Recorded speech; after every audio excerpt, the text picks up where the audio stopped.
Assalamualaikum,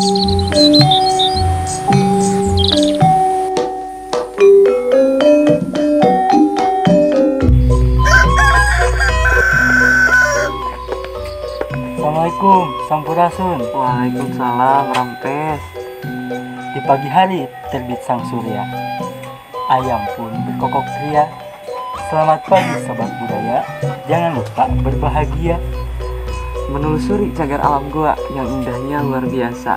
Awali aktivitas dengan berdoa agar berkah dan selamat sentosa.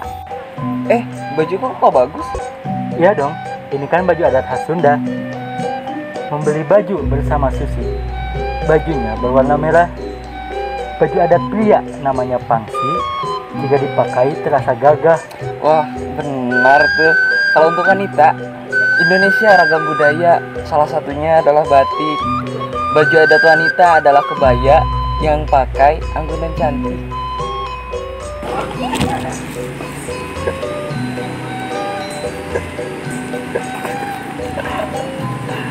Jalan-jalan naik kuda dari Jakarta sampai ke Bandung. Banyak permainan tradisional Sunda, salah satunya paciwit-ciwit lutung. Adinda, wanita yang cantik, senyumnya seperti bulan sabit.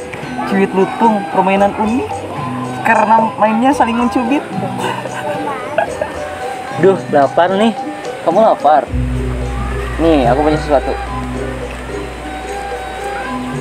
Kota Padang punya jam gadang dan juga ibu kota Sumatera Barat.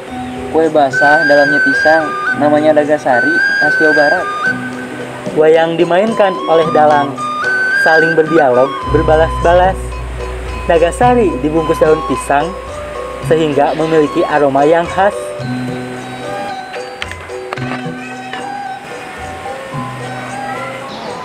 Pulang ke rumah naik sepeda, sampai rumah tak boleh masuk.